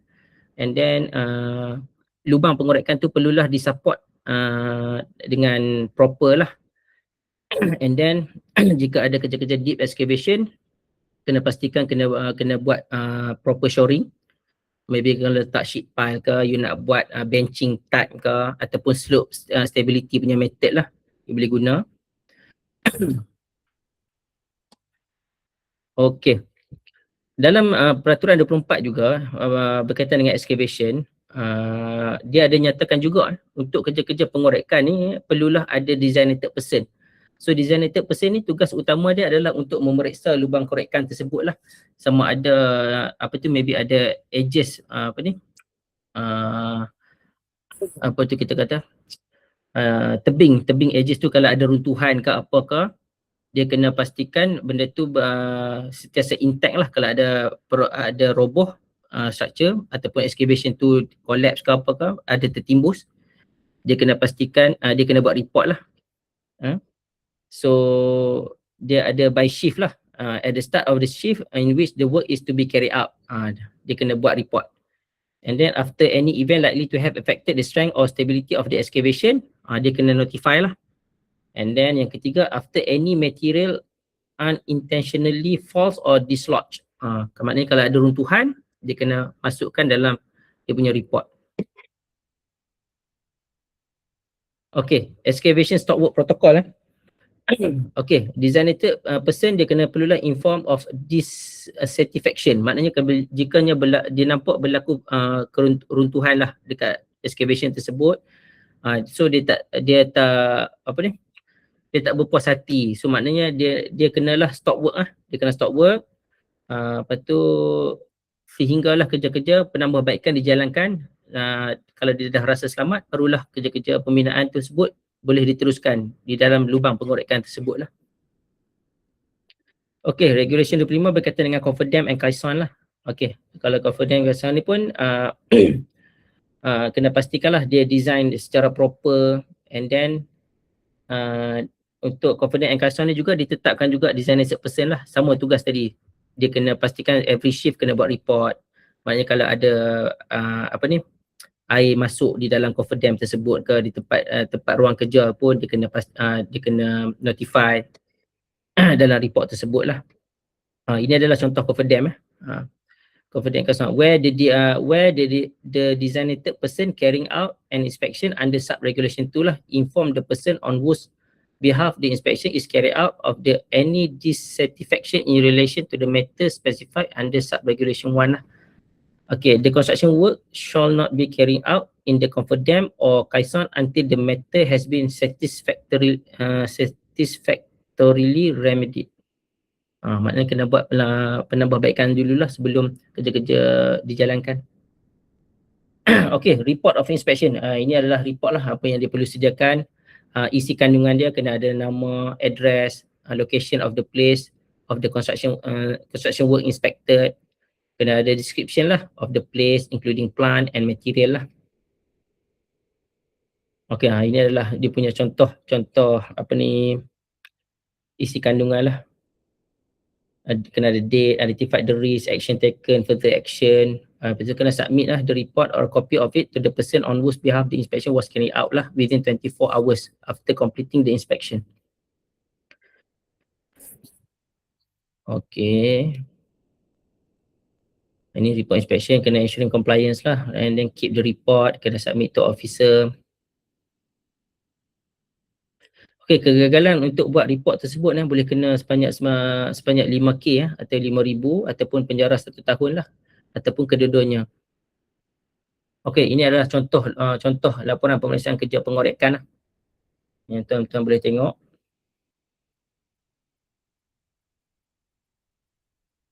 Okay, dalam CDM juga ada berkaitan dengan energy distribution lah ataupun installation untuk peraturan 27. Maknanya kan apa-apa kerja-kerja yang nak buat penyambungan elektrik ke apa, ada juga dinyatakan di dalam CDM. Okay, ini energy distribution installation lah. Safety measure, apa kena ada barrier, provide suitable warning notice. Okay, ini adalah prevention of drowning untuk elakkan lemas lah. Sebagai contoh saya bagilah untuk kerja-kerja reclamation lah, reclamation of land lah. So maknanya akan ada kerja-kerja atas kapal untuk tambak tanah ke apa, untuk pasir. So maknanya naik atas kapal. So maknanya kalau pekerja jatuh macam mana nak elakkan daripada drowning. So kena ada prosedur lah. And dia kena identify the risk lah, contoh. Okay, ini traffic road lah. Okay, kena pastikan lah, kena ada traffic management plan, macam mana you nak comply. Siapa designated person untuk jaga. Okay, ni traffic road. So ada pisahkan traffic road ni, pisahkan juga antara pedestrian dan juga machinery punya access. Contohnya ini adalah laluan untuk machinery sahaja. Maybe ini adalah laluan untuk pedestrian sahaja di dalam site tersebut lah. So maknanya dalam site tersebut kena asingkan ikut pada kesesuaian di tapak lah. Okay, ini adalah berkaitan dengan vehicle lah. Kalau kita tengok ni, kena pastikan jugalah, pihak kontraktor kena pastikan shall prevent or control the unintended movement of any vehicle di dalam tapak pembinaan tersebut, and then the driver or operator of the vehicle shall give suitable and sufficient warning. Contoh maybe dia nak jalan, maybe dia akan horn dulu ke untuk alertkan pekerja-pekerja di sekeliling untuk dia jalan.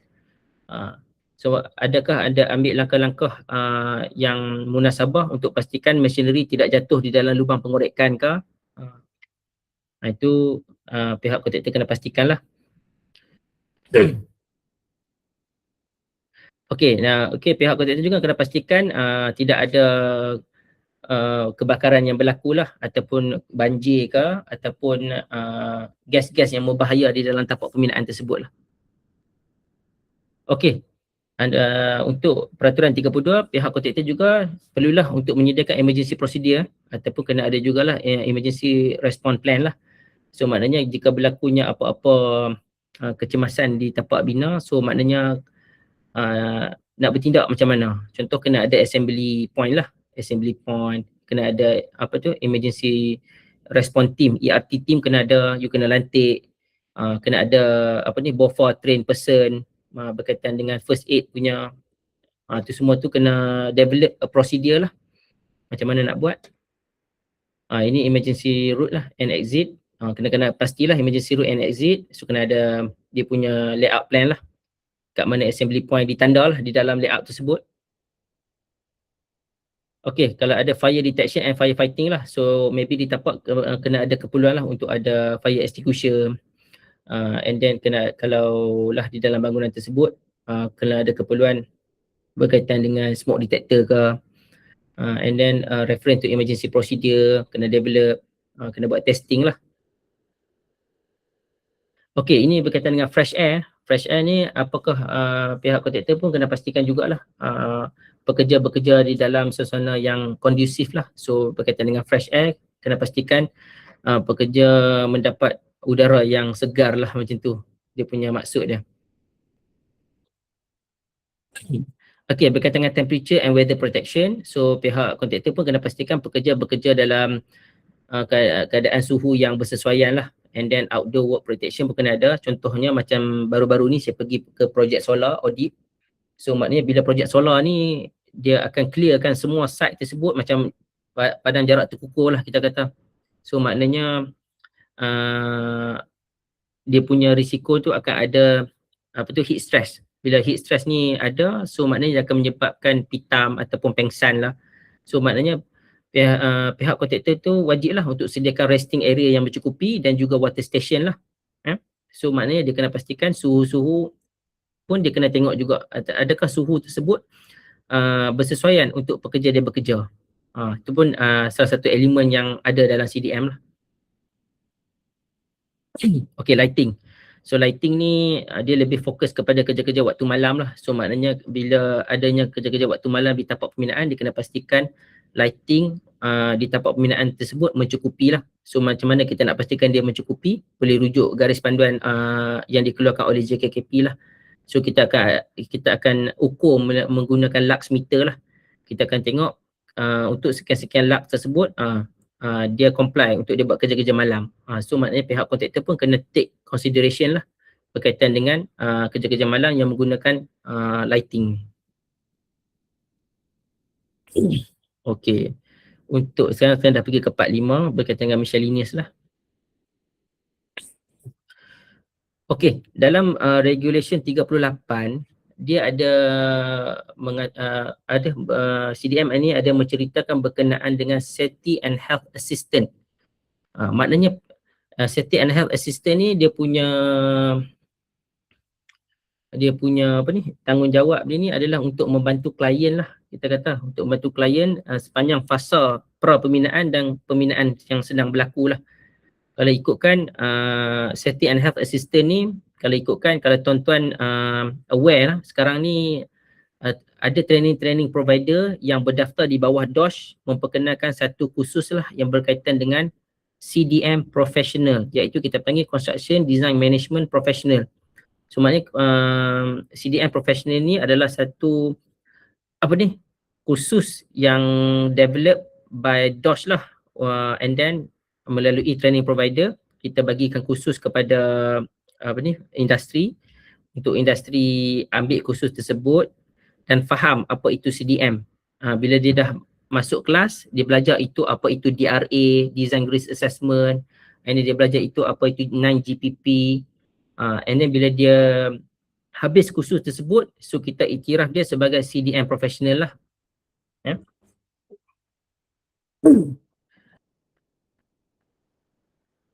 Okay, so maknanya CDM professional tu dia berbalik juga kepada SCAT lah, skill, knowledge and training lah tadi. So maknanya bila kita pergi ke kursus CDM tersebut, so maknanya bermakna kita dah dapat skill, knowledge and experience lah dengan juga training yang mencukupi. So maknanya pihak klien pun boleh nilai kita sama ada kita punya SKET yang mencukupi dengan kita hadir kursus CDM professional tersebut. So kita boleh katakan kita punya SKET yang mencukupi lah, saya kata. Okay, untuk regulation 39 juga ada dinyatakan berkenaan dengan peranan site safety supervisor. Site safety supervisor ni kalau kita ikutkan mana-mana tapak pembinaan ni memang akan ada triple S lah kita panggil. So maknanya peranan triple S ni kalau di dalam tapak pembinaan tersebut terdapat lebih daripada satu kontraktor, so wajib bagi pihak kontraktor untuk melantik triple S untuk berada di tapak tersebut lah untuk jaga. So kegagalan untuk melantik triple S boleh dikenakan saman lah sebanyak 50,000 ataupun 6 bulan penjara lah ataupun kedua-duanya. Okey, so kita dah pergi kepada jadual lah di dalam CDM tersebut. Jadual apa yang ada? Okey, jadual yang pertama adalah berkaitan dengan General Principle of Prevention. Tadi saya dah nyatakan apa itu 9GPP. Dia dinyatakan dalam jadual pertama. And then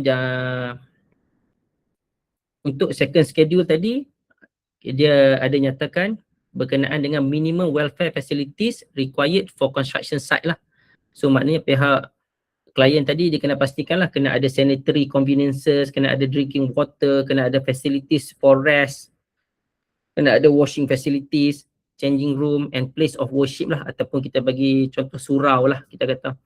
So maknanya untuk keperluan facility ni tertakluk juga kepada condition site tersebut lah. Kadang-kadang kita pergi site ni kadang-kadang dia tak ada workers quarters pun dalam site tersebut. Maknanya workers quarters tu berada di luar. So maknanya peraturan tak terpakai lah di dalam tapak pembinaan lah. Kena tengok juga.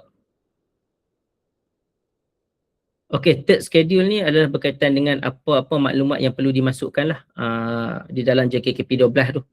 Kita ada date, address, kena ada PBT punya apa tu,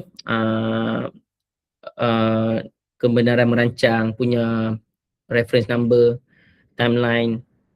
Ini semua yang kena include lah dalam JKP 12 punya info. Okey, untuk jadual keempat ni dia ada bagi tahu lah work involving particular risk. Okey, dalam penyediaan CPP tadi, construction phase plan, dia kena ambil kira semua elemen risk ini. Risk yang pertama kena ada cave in lah, fall from height, cave in ataupun tertimbus, ataupun ada elemen fall from height. Ada tak chemical and biological substance dekat site tersebut? Adakah ada radiation? Adakah ada high voltage? Adakah ada risk untuk kita lemas tadi lah, ataupun adakah kerja-kerja diving, kerja-kerja eksplosif, ataupun heavy prefabricated components lah. Benda-benda ni kena ambil kira kalau ada dalam proses pembinaan kita tadi lah.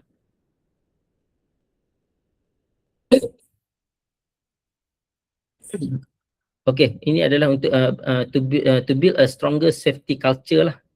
Kalau boleh untuk pihak kontraktor lah, kita kena train supervisor with purpose lah, kena to provide continuous safety specific training to frontline leaders that emphasize genuine care, consistent follow through and effective use of safety system tools lah. And then kita kena empower worker ownership of safety, mana kena educate lah worker berkaitan dengan safety and health, show safety through action, regularly conduct proactive non-punitive safety inspection, macam kita buat regular workplace inspection lah. And then recognize meaningful contribution, acknowledge lah kalau dia orang buat sesuatu benda yang baik berkaitan dengan safety and health, kita kena acknowledge lah pekerja kita. And then kita kena respond quickly and visibly lah. Treat employee safety concern with the same agency as incident. Involve workers in selecting solution and confirm effectiveness after control are applied. And then kita kena lead from the top lah. So maknanya apa-apa pun pihak management pun kena bagi komitmen yang tinggi lah untuk support pekerja-pekerja di bawah ni. Okay, last kali adalah compliance is a culture.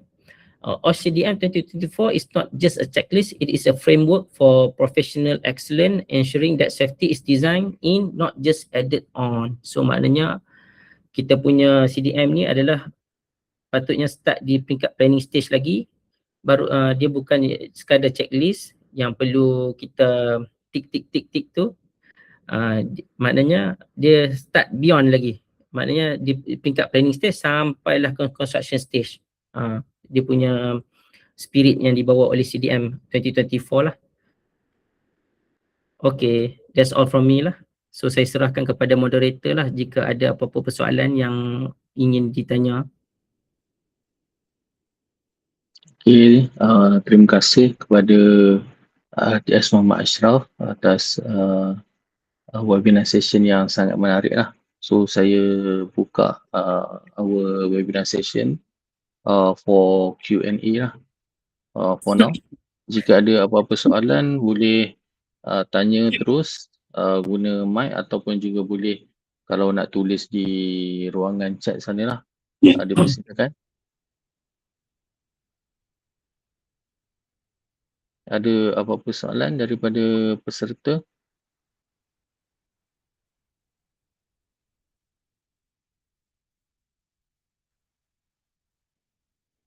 Dipersilakan kalau ada soalan.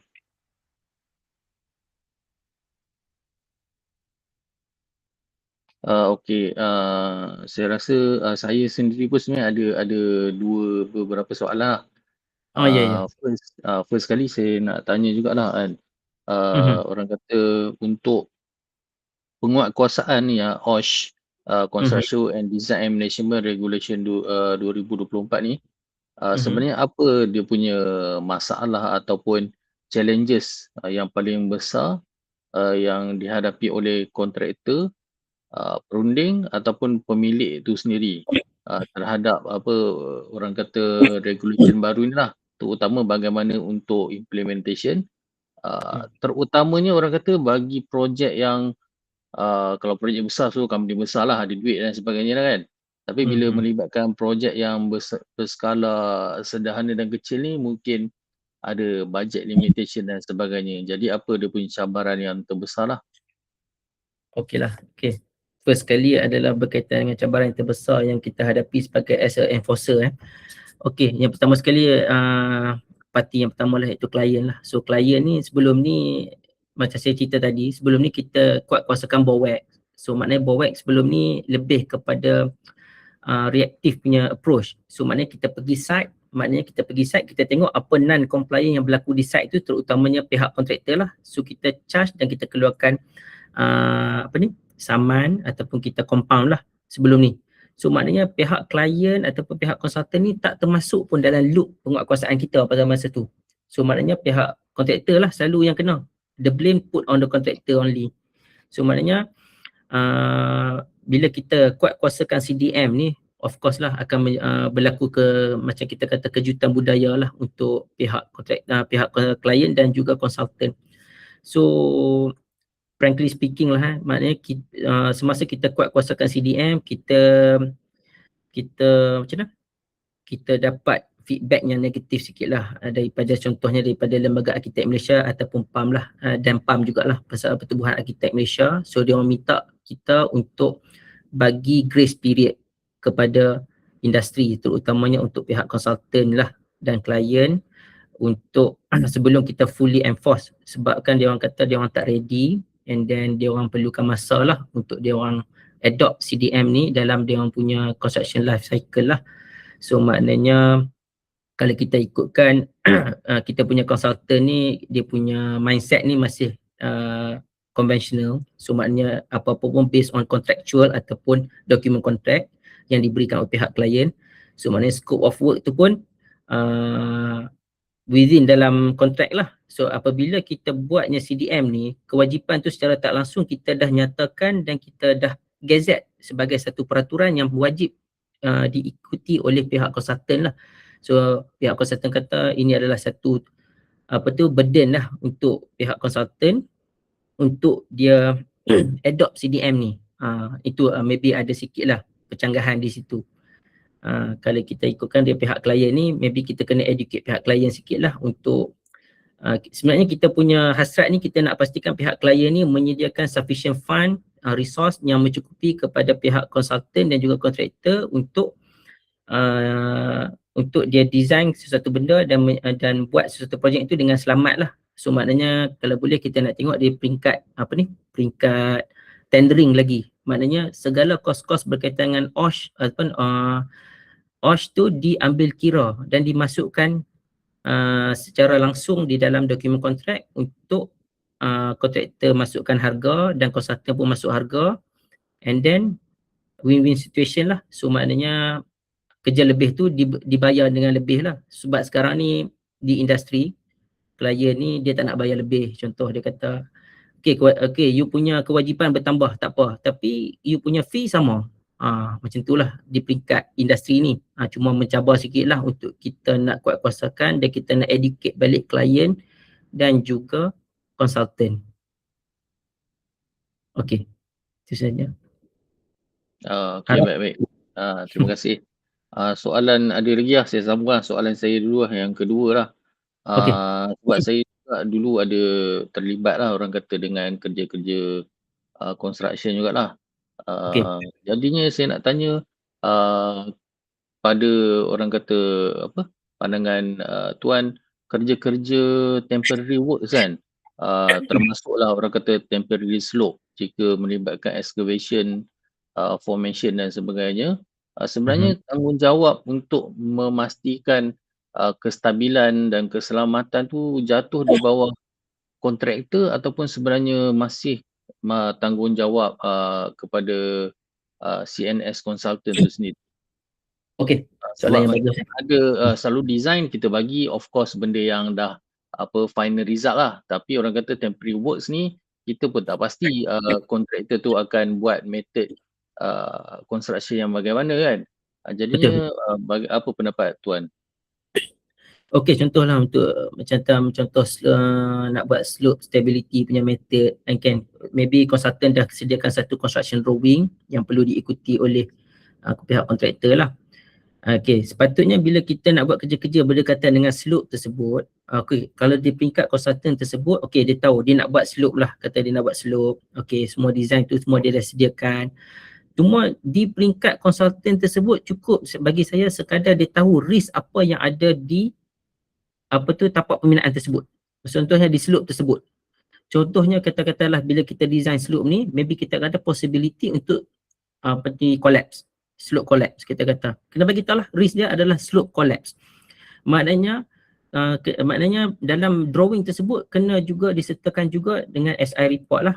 Kita kata soil strength punya value kena dinyatakan untuk pihak kontraktor ambil lah, maybe dia akan lantik juga dia punya consultant untuk design temporary structure kat situ untuk dia consider benda-benda tu. So maknanya information di peringkat consultant tu kena berikan dengan jelas lah. Contoh risk dia tahu apa risk yang akan terlibat di situ, dia kena nyatakan risk tersebut maybe akan berlaku collapse lah. And then soil strength pun kena dinyatakan dalam drawing tersebut.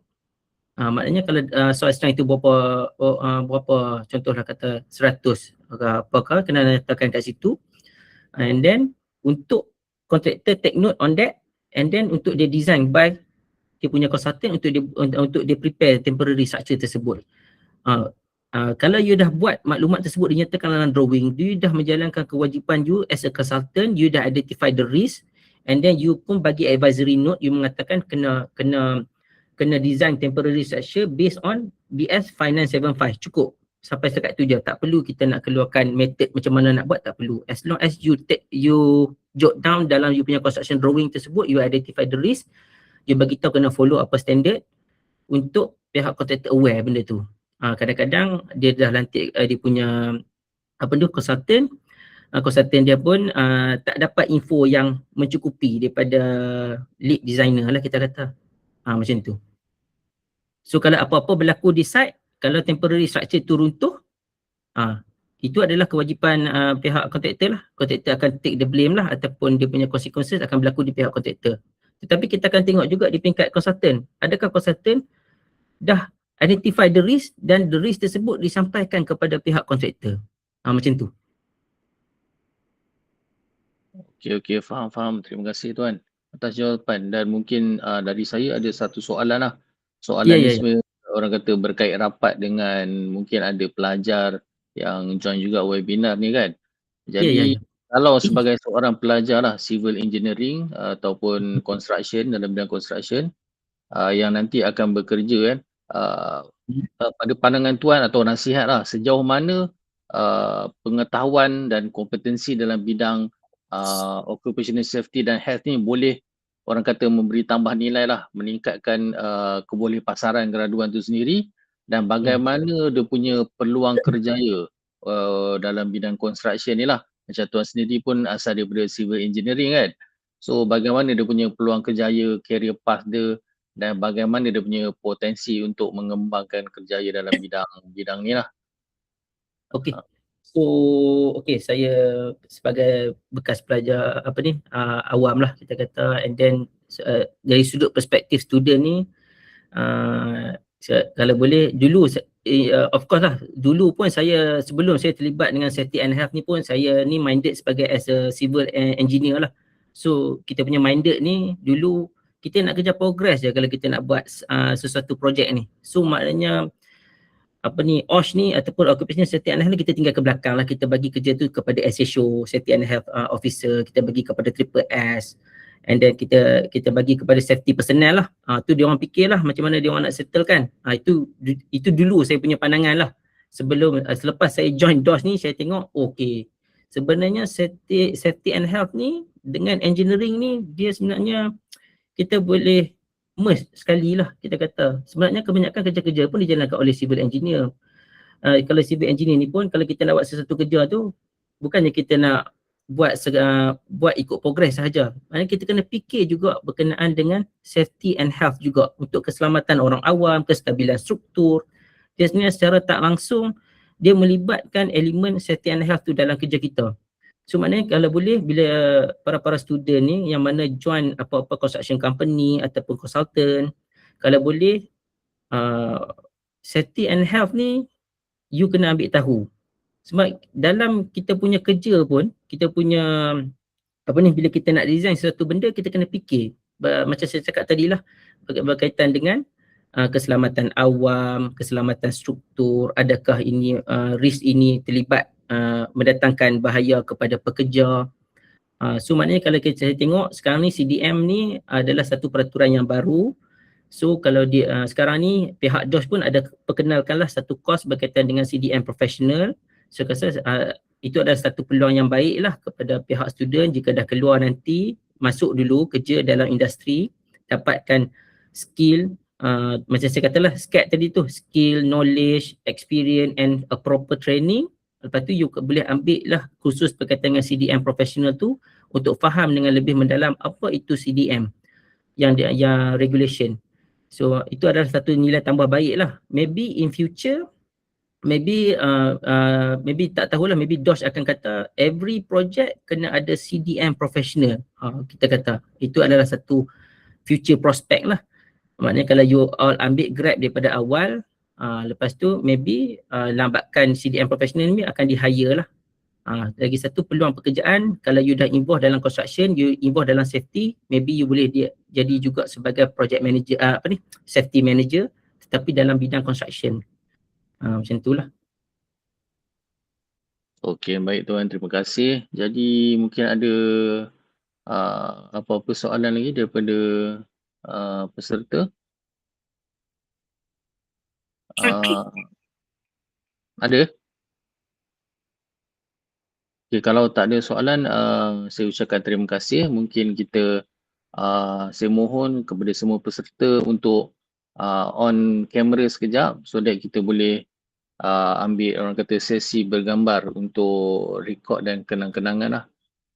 So mohon yang sebaik untuk setiap peserta yang free boleh buka kamera. Okay, terima kasih. So dalam kiraan 1, 2, 3. Okay, sekejap one more. Sekejap.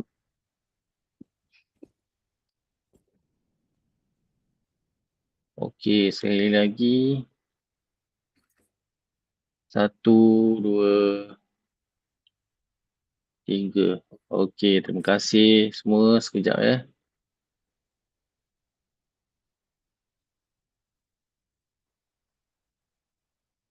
Okey, baik.